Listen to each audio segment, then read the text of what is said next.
her out smoking. The Hollanders have been living here nearly 2 weeks now, and everyone is really feeling the strain. Mrs. Hollander has nothing to do, and so she goes around all day cleaning the embassy. I've waxed every floor in the house today.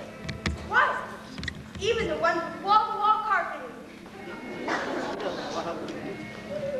It's nice to be clean, but a lot of floor wax is a dangerous thing. Damn living room floor. Susan and Mcgee feel a different kind of strain. I wish there was some place we could go to be alone. Your father watched us like a hawk. Last night when he thought we were going to meet in the dining room, he squatted motionless, put a throw pillow on his lap, and pretended to be a chair. You're kidding. No, I sat on it. If Mr. Hollander behavior seems a little extreme, it's only because he's a man torn between a failing business, a failing future son-in-law, and a 12-year-old boy that he misses very much. Dear Seth, be sure to eat slowly, chew your food carefully, dress warmly, and go to bed early. And stay away from women. See what happened to me? After thinking it over and weighing the pros and cons, I had a long talk with Mrs. Hollander and Susan about the only way to see their home again. Escape.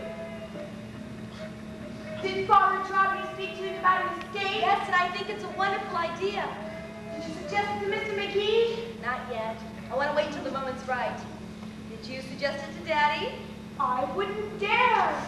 You know how he hates the take reading place.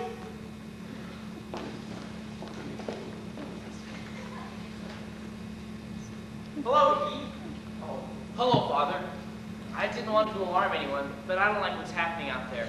This morning there were just a few pickets, but the number's been growing, and now there's dozens. Yes, I see. Many of them look too old to be students. Some of them are not students. Some of them are communist agitators. Well, just how ominous are those anti-Hollander signs they're carrying? Is there a safe place to hide the Hollanders in the event of serious rioting? Serious rioting? Well, what do you have in mind? Stoning, looting, fires. Stoning? Looting? Fires? Oh, my life is like the Old Testament. The only thing I've been able to avoid so far is locusts. The Hollanders are enemies of the state. Kojak has many followers who will stop at nothing. If they want to, they'll find a way to get in here and get the Hollanders out. See, Kilroy doesn't understand these things. She lacks my vast experience getting stoned and spit at. I better call my father direct and let him know there may be trouble. Mcgee, I want to speak to you. Later, Mr. Hollander.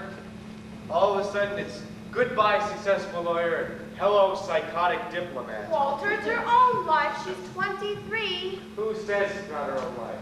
I just wanted to do the right thing, that's all. So? So what I tell her is the right thing. This guy's what we used to call in a pool room a loser. Well, he's a Yale graduate. Yale makes mistakes too. Walter, don't get involved. Mary, this is the worst prospect she's ever had. I even like the draft dodger better because he was successful. He beat the draft. Something. May I remind you that when I married you, your future didn't look too secure.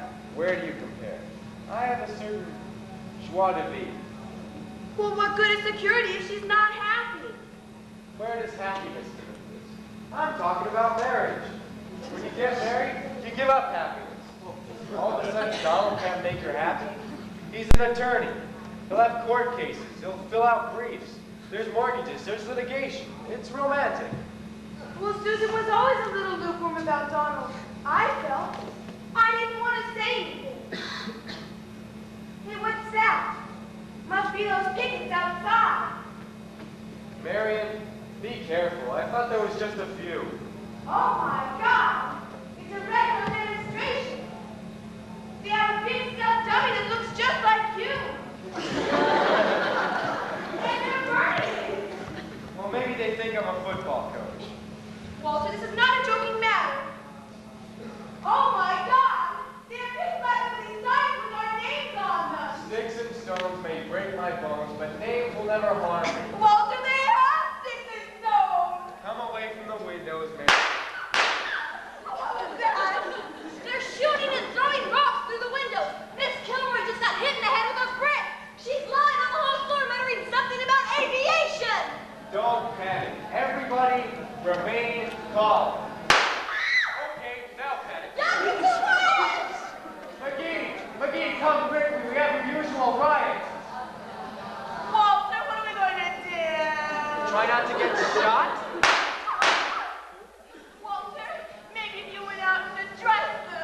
said let's go to Atlantic Beach. We'll swim, we'll play pinochle.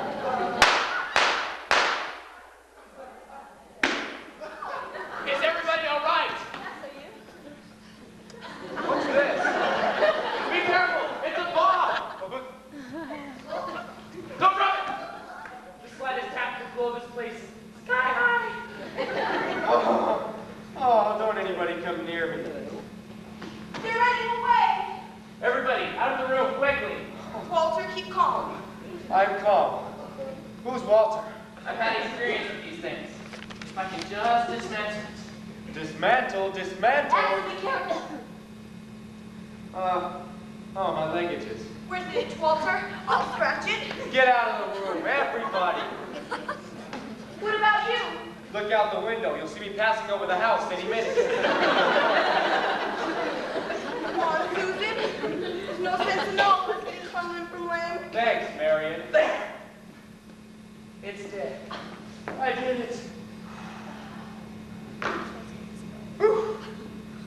Oh, my heart sounds like a discotheque. Well, who tells you to pick up strange objects? That's how I read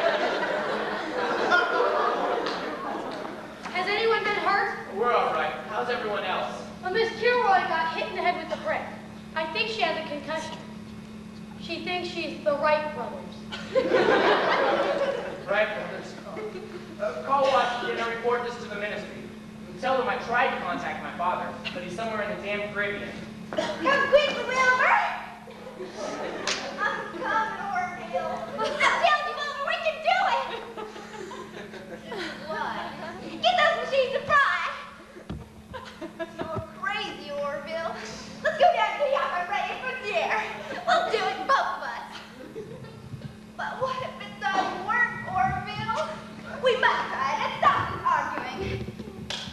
You always were Mother's favorite. Miss Burns, take Miss Kilroy to her room and get a doctor over here immediately. We may have to check her into a hospital. You better get twin beds. Come on, Walter. We better go help Miss Burns. We may be next.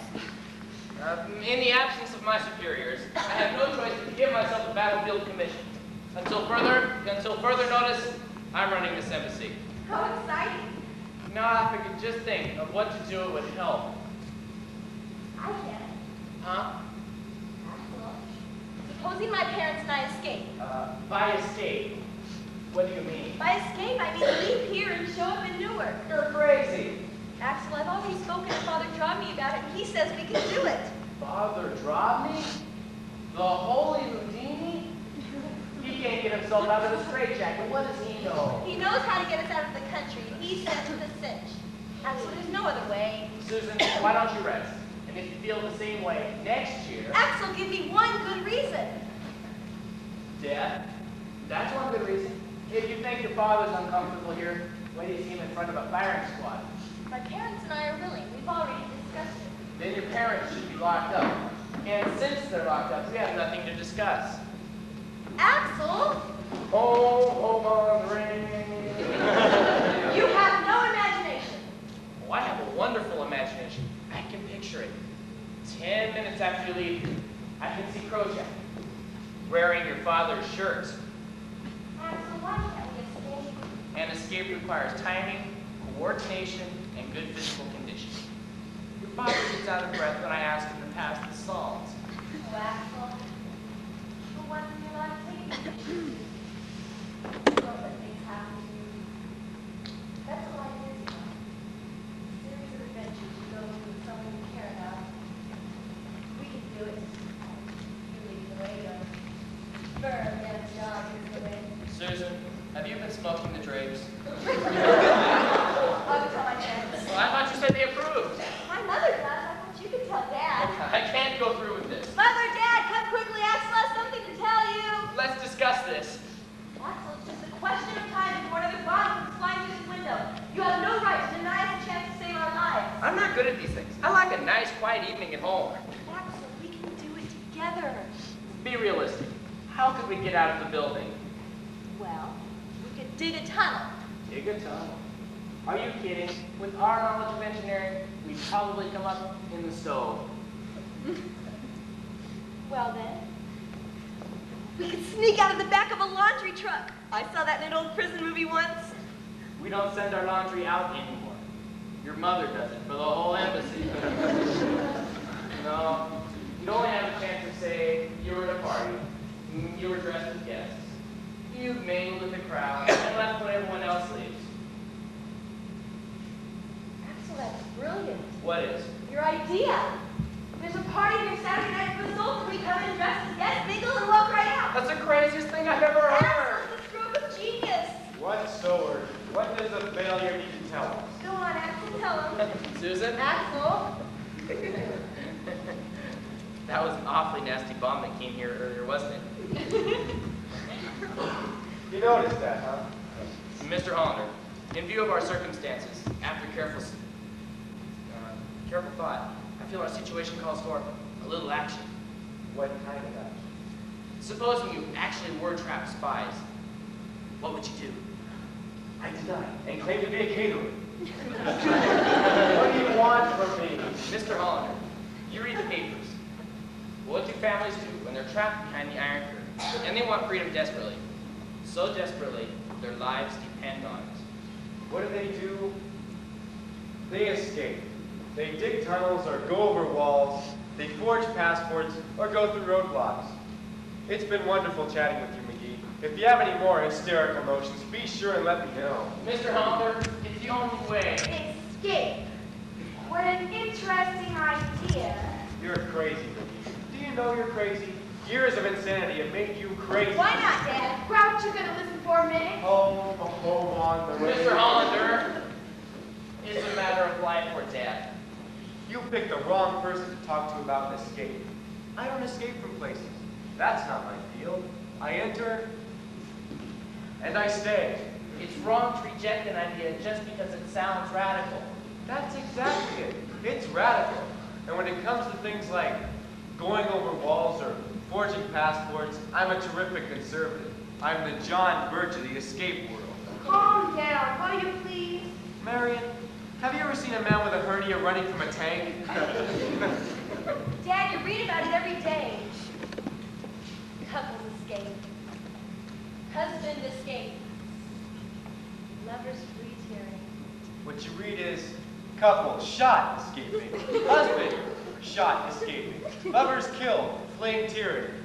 You're a coward.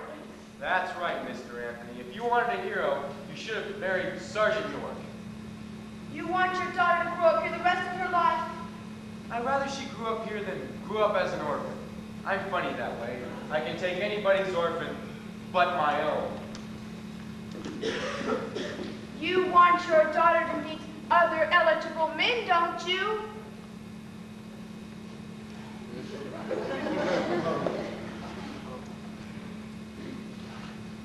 All right, let me hear this brilliant plot. I haven't had a good laugh in a long time. Let me hear this plan so I can go, ha, ha, ha. The night after tomorrow, there's going to be a reception here. Who's catering? Will you let him finish? A big party in the honor of the Sultan of Bashir. That night, this house will be filled with dignitaries, men and women from all nations, even this country. You two and Susan will dress as guests. Now then, at about midnight, come downstairs, get your coats, and go out with the largest group. It'll give you a chance to wear your dark blue mohair. I don't like my dark blue mohair. It itches. How can it itch? It's soft fabric. Sue me, it itches. I'm not going to